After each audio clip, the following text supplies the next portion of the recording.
आज विश्व भर में ईस्टर का पावन पर्व मनाया जा रहा है। इसी पे बात करने के लिए हमारे साथ सेंट फ्रांसिस चर्च आनंद ग्राम दिल्ली दिलशाद गार्डन से मुख्य पादरी बलदेव संधू जी हैं। आइए उनसे बात करते हैं, क्या कहना है। जैसे आप सब जानते हैं कि 3 तारीख को गुड फ्राइडे मनाया गया था। गुड फ्राइडे के बारे में कि इस दिन एक महान बलिदान जो हमेशा हमेशा के लिए है, प्रभु यीशु मसीह के रूप में परमेश्वर ने पूरा किया।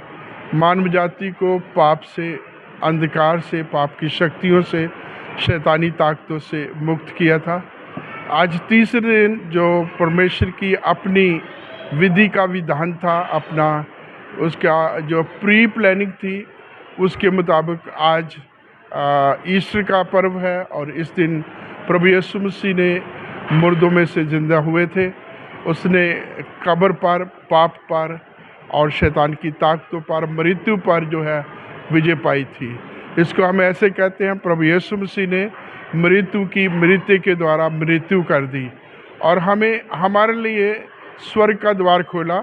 और अब हम जो है पाप के बंधन से छुड़ाए गए हैं। परमेश्वर का पवित्र वचन कहता है कि प्रभु यीशु मसीह हमारे पापों के लिए मारे गए और हमारी धार्मिकता के लिए वो जी उठे, हमें धर्मी ठहराने के लिए और हमारा न्याय करवाने के लिए, न्याय मुक्त करने के लिए प्रभु यीशु मसीह जी उठे, जिसको हम ईस्टर कहते हैं, जो आज जिस पर्व को हमने मनाया। सर, पूरे विश्व में नई जनरेशन मार्ग से भटकती जा रही है, इसके ऊपर आप क्या संदेश देना चाहेंगे? उसके एक ही है कि हमें प्रभु के वचनों में चलना है। प्रभु की वाणी जो हमें हर तरीके से हमारी अगुवाई करती है। प्रभु का वचन जवानों के लिए भी है। भजन संहिता 119 के हम 9वें वचन में पढ़ते हैं कि जवान अपनी जो चाल को कैसे शुद्ध रख सकता है। और आगे हम पढ़ते उसी में कि परमेश्वर के पवित्र वचन के अनुसार सावधान रहने से। फिर हम नए नियम में आते हैं। नए नियम की किताब है 1 तिमोथी और इसके 4 अध्याय की 12 वचन में, जिसमें लिखा है, कोई तेरी जवानी को तुच्छ न समझने पाए, बल्कि वचन, चाल चलन, प्रेम, विश्वास और पवित्रता में विश्वासियों के लिए नमूना बन जाए। तो जवानों के लिए ये 5 बातें बहुत ज़रूरी हैं, ना सिर्फ जवानों के लिए बल्कि सबके लिए। आपने जवानों के लिए पूछा है, पहली चीज़ हमारा वचन, हमारा बोलचाल, हमारी भाषा।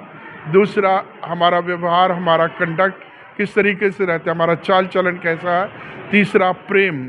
फिर चौथा विश्वास में जो ईश्वर के ऊपर है। और 5वां पवित्र, शुद्ध रह करके हमें तमाम खाने पीने की चीज़ों से, हर प्रकार की वो चीज़ें जो आज इस संसार में हो रही हैं, और वो चीज़ें जो हमें परमेश्वर से अलग करती हैं, बुराई में ले जाती हैं, पथभ्रष्ट करती हैं, उन चीज़ों से बचने के लिए एक ही हमारे पास ताकत है, एक ही हमारे पास हथियार है, वो है परमेश्वर का वचन, जो हमारे पाँव के लिए दीपक और मार्ग के लिए उजाला है, जो हमें अंधकार से, अंधकार की शक्तियों से, बुरे कामों से जो हमें बचाता है।